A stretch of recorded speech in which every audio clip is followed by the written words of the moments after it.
The rain hammered against the floor-to-ceiling windows of the penthouse office. Adelaide pressed her fingertips against her temples, staring at the contract that would change everything.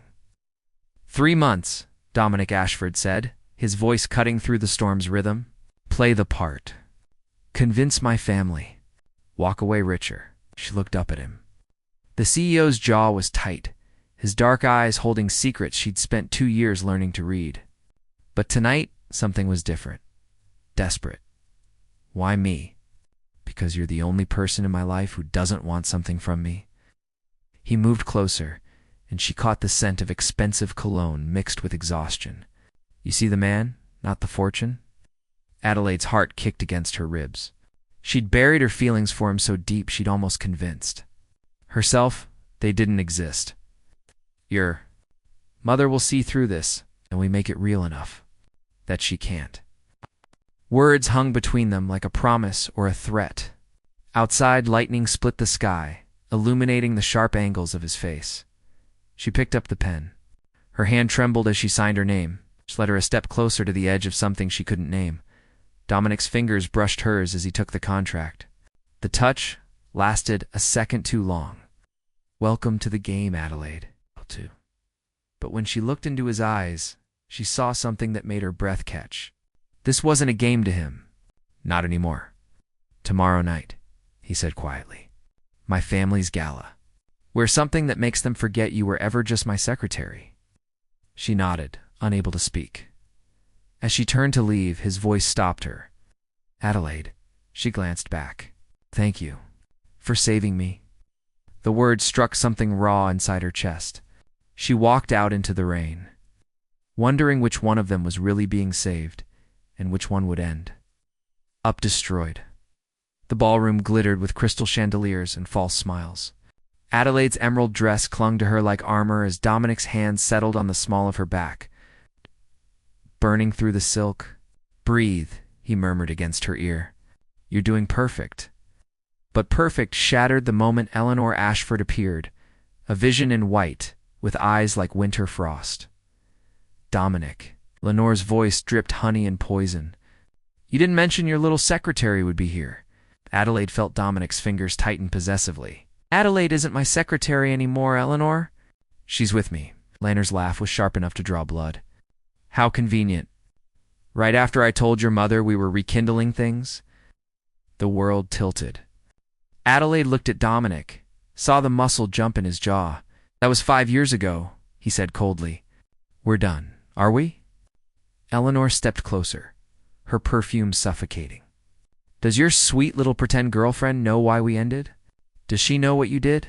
Leave now. But Eleanor's smile only widened as she turned to Adelaide. He hasn't told you, has he? About the night he chose his company over our child? The words detonated like a bomb. Adelaide's vision blurred at the edges. Dominic's face had gone white. Eleanor, don't do this. She lost the baby, and you were in a board meeting. You chose a merger over your own family. Eleanor's eyes gleamed with tears or triumph. So forgive me if I don't believe this fairy tale. She swept away, leaving destruction in her wake. Adelaide couldn't breathe. Couldn't think? She pulled away from Dominic's touch. Adelaide, let me explain. You used me. Her voice cracked. This whole time you were just hiding from her. No. He grabbed her wrist, his grip desperate. That's not what this is. Then what is it, Dominic? What are we really doing here? His eyes searched hers, and for the first time since she'd known him, she saw fear. I don't know anymore, he whispered. But I know I can't lose you. The confession hit her like a physical blow. Before she could respond, his mother's voice cut through the tension. Dominic, Adelaide, we need to talk now. Adelaide looked between them. Trapped between a past she didn't understand and a future she was terrified to want. Please, Dominic said, his voice raw. Stay? But staying meant crossing a line she could never uncross. The study smelled of old leather and older money. Catherine Ashford stood by the fireplace, her silver hair pulled back, her expression unreadable. Sit. Adelaide obeyed, feeling Dominic's presence beside her like a live wire. Catherine poured 3 glasses of scotch with steady hands. I know this is fake, The words hung in the air like an executioner's blade. Adelaide's stomach dropped, but Dominic remained perfectly still. "Mother, I've known since the gala." Catherine handed them each a glass. "You think I don't recognize a business arrangement when I see one? I built an empire on them." Adelaide's hand shook. "Mrs. Ashford, I can explain. Save it." Catherine's gaze softened, just barely. "What I want to know is why. Why would my son, who hasn't let anyone close in 5 years, choose you?" Dominic set down his glass. "Because she's the only real thing in my life." The raw honesty in his voice made Adelaide's chest ache. Catherine studied them both with the precision of a surgeon. "Eleanor told me about her visit tonight. About the accusations. They were true," Dominic said quietly. "Every word. I chose work over her. Over the baby. And I've lived with that guilt every day since." Adelaide turned to him, seeing the cracks in his armor for the first time. "But you," he continued, "looking at Adelaide, you make me want to choose differently. To be different." Catherine moved to the window. "There's something you both need to know. The company is in trouble. A hostile takeover. If Dominic isn't married within 6 months, the board can force him out. Eleanor's father is leading the charge." The betrayal crashed over Adelaide like a wave. She stood abruptly.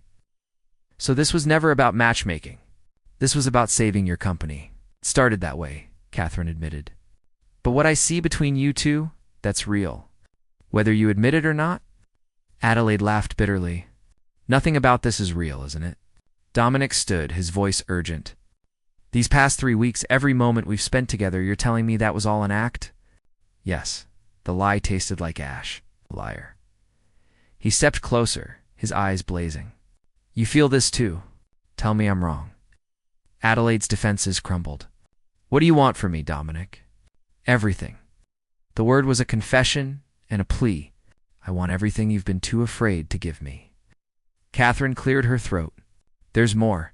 Eleanor isn't just after revenge. She's after the company. And she knows exactly how to destroy us." A knock at the door interrupted them. Catherine's assistant entered, pale and shaking. "Ma'am, I'm sorry, but there's an emergency. The press has gotten hold of something." "About Miss Adelaide." Adelaide's blood turned to ice. "What?" The assistant handed her a tablet. On the screen was a photo from 6 years ago. Adelaide, younger, thinner, standing outside a courthouse. "They're calling you a gold digger, saying you went after a married man before and destroyed his family." The room spun. Dominic grabbed the tablet, his face hardening as he read. "Who leaked this?"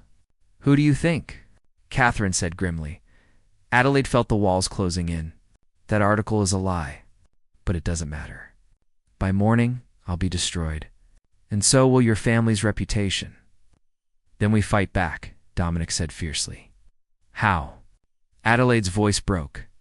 "Dominic, I can't do this. I can't be the reason you lose everything." She moved toward the door, but he caught her hand. "Adelaide, don't run." "I'm not running. I'm saving you." His grip tightened. "What if I don't want to be saved?" She looked into his eyes and saw her own desperation reflected back. Then we're both already lost. Rain poured down as Adelaide threw clothes into a suitcase. Her apartment felt suffocating, the walls pressing in with every breath. Her phone buzzed relentlessly. Dominic. Again, she ignored it. The knock on her door made her freeze. "Adelaide, open the door." His voice was rough, desperate. She wiped her tears and opened it. Dominic stood soaked, his shirt clinging to his chest, his eyes wild. "You can't leave. Watch me." "I spoke to the press. Told them the truth about your past. About the married man who lied to you, who manipulated you. About how you were the victim, not the villain." Adelaide's knees weakened. "You did what?" "I told them everything. And then I told them about us. The real us." "There is no real us, Dominic. This was a contract." He stepped inside, water dripping onto her floor. "Then why are you crying?" She turned away, but he caught her shoulders, turning her back. "Love you." The word shattered something inside her. Don't say that." "Why?" "Because you feel it too, and it terrifies you?" Because this isn't how love works. Her voice cracked. You don't fall in love with someone in 3 weeks because of a fake relationship. That's not real. Then what is this? He cupped her face, his thumbs brushing away her tears. What do you call lying awake at night thinking about someone? What do you call wanting to burn the world down for them? Adelaide closed her eyes against the intensity in his gaze. Dominic, I can't be what you need. I'm broken. I've been broken since that man destroyed me 6 years ago. So have I since Eleanor. Since the baby. His voice dropped to a whisper. Maybe that's why we fit. She opened her eyes, seeing the truth she'd been avoiding. If I stay, I need all of you. Not the CEO, not the contract. You. You already have me. The kiss was inevitable, desperate, tasting of rain and regret, and something that felt dangerously like hope. When they broke apart, both were breathless. Adelaide's phone buzzed again. This time she answered. Miss Adelaide. It was Catherine. You need to come to the office. Now, Eleanor's called an emergency board meeting. She's making her move. Dominic's jaw clenched. We're on our way. In the car, silence stretched between them until Adelaide spoke. Whatever happens tonight, I need you to promise me something. Anything. If it comes down to choosing between me and the company, choose the company. It's your legacy. Your family's future. He grabbed her hand, interlacing their fingers. You are my future, Dominic. No. His voice was steel. I lost one person I loved because I chose wrong. I won't make that mistake again. The words hung between them as the car pulled up to the building. Through the rain-streaked windows, they could see the lights blazing on the top floor. Inside, the boardroom was packed. Eleanor stood at the head of the table, immaculate in her power suit, a predator's smile on her lips. How nice of you to join us, Dominic. And you brought your little scandal. Catherine stood. Eleanor, this is out of line, is it? Eleanor pulled out a folder. Because I have proof that Adelaide signed a contract to fake this relationship. Which means Dominic has been lying to this board about his engagement. Which means, per company bylaws, he's unfit to lead. The room erupted. Dominic's hand tightened on Adelaide's. Eleanor's smile widened. I motioned for an immediate vote of no confidence. Adelaide felt Dominic tense beside her, ready to fight. But she saw the trap clearly now. Eleanor had orchestrated everything. The leak. The timing. The contract? There was only one way out. Adelaide stood, her voice cutting through the chaos. The contract was fake. But what we have now isn't. She turned to Dominic, her heart hammering. I love you. And I'm not leaving. Not for her. Not for anyone. Dominic's eyes widened, hope and fear warring in their depths. Eleanor laughed. How touching. But love doesn't change the facts. No. Catherine pulled out her own folder. But this does. Security footage from your office, Eleanor. From 2 weeks ago, you meeting with Adelaide's ex-husband. Paying him to leak the story. Orchestrating this entire takedown. The color drained from Eleanor's face. You wanted to destroy my son? Instead, you've destroyed yourself. Security, escort Miss Eleanor out. She's no longer welcome here.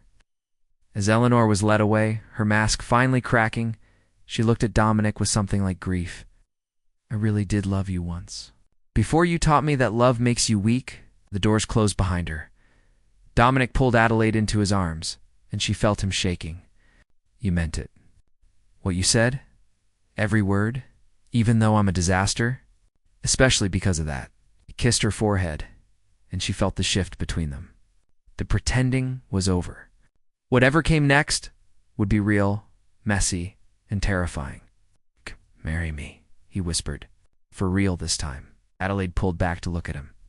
That's insane. I know. We barely know each other, I know. This could all fall apart, I know. His eyes held hers. Marry me anyway. Adelaide thought of contracts and consequences, of protection and pain. And then she thought of the way he looked at her like she was his salvation. Ask me again in 6 months. When we've had time to do this right. Dominic smiled, really smiled, for the first time that night. I'll ask you every day until you say yes. Promise? Promise. But as they left the building hand in hand, neither saw the photographer across the street, or the woman who'd hired him, or the storm that was just beginning. 6 months later, the morning light filtered through the curtains of their shared apartment. Adelaide woke to find Dominic already awake, watching her with an expression that still made her heart stutter. "Oh, good morning, Mrs. Almost Ashford," she laughed, stretching. "You're still keeping count? Day 183 of asking. Still waiting for my answer?" But the playfulness faded when her phone rang. Catherine's name flashed on the screen. Adelaide answered, and Catherine's strained voice filled the room. "There's been an accident. Eleanor, she's in the hospital. She's asking for Dominic." At the hospital, fluorescent lights hummed overhead. Eleanor looked small in the bed, her usual armor stripped away. When she saw Dominic, tears spilled down her cheeks. I'm sorry for everything. I let my grief turn me into someone I don't recognize." Dominic sat beside her, and Adelaide saw the weight he'd carried for 5 years begin to lift. "I'm sorry, too, for not being there when you needed me. You're here now. That's what matters." Eleanor's gaze shifted to Adelaide. "Take care of him. He's one of the good ones, even when he doesn't believe it." Adelaide nodded, her throat tight. Eleanor smiled weakly. "I called you here for another reason. The company. My father's shares. I'm signing them over to you, Dominic. All of them. Consider it my apology and my blessing." Dominic's eyes widened. "Eleanor, don't argue. For once in your life, just accept something freely given." As they left the hospital, Adelaide felt the final piece of their tangled past settle into place. That evening, Dominic took her to the rooftop, where their story began. The city sprawled below them, a sea of lights and possibilities. "Day 184, he said softly. "Adelaide Rose Mitchell, will you marry me? Not because of a contract. Not to save anyone. But because I can't imagine my life without you in it?" Adelaide looked at the man who'd been her boss, her fake boyfriend, her salvation, the man who'd chosen her over everything else. The man she'd fallen for despite every wall she'd built. Yes. The word was simple. Final. True. Dominic slipped a ring onto her finger, and she saw the inscription inside. "From contract to forever?" "That's terrible and cheesy," she said, laughing through tears. "I know. But it's us." He kissed her as the city lights blazed around them. Adelaide thought about how sometimes the most unexpected contracts lead to the most genuine love. How sometimes you have to pretend it's something before you can claim it as real. 1 year later, at their wedding, Catherine stood and raised her glass. To Adelaide and Dominic, who proved that sometimes the best love stories start with the worst plans. The room erupted in laughter and applause as they danced their first dance as husband and wife. Dominic whispered, "Thank you for taking a chance on a broken CEO with terrible ideas." Adelaide smiled against his chest. "Thank you for being stubborn enough to fall in love with your secretary, former secretary, find your wife." The word felt like coming home in the corner of the room. Eleanor watched them with a bittersweet smile before slipping out into the night. Some stories end in loss, some in redemption, some in both. But this story, Adelaide and Dominic's story, ended exactly where it needed to, in a choice made freely, a love earned through fire, and a future built on the ruins of their broken pasts. Sometimes the best contracts are the ones you rewrite together. Sometimes love isn't about perfection. It's about two damaged people deciding that together they're worth fighting for. And sometimes, just sometimes, pretending that love is the first step to finding the real thing. The end.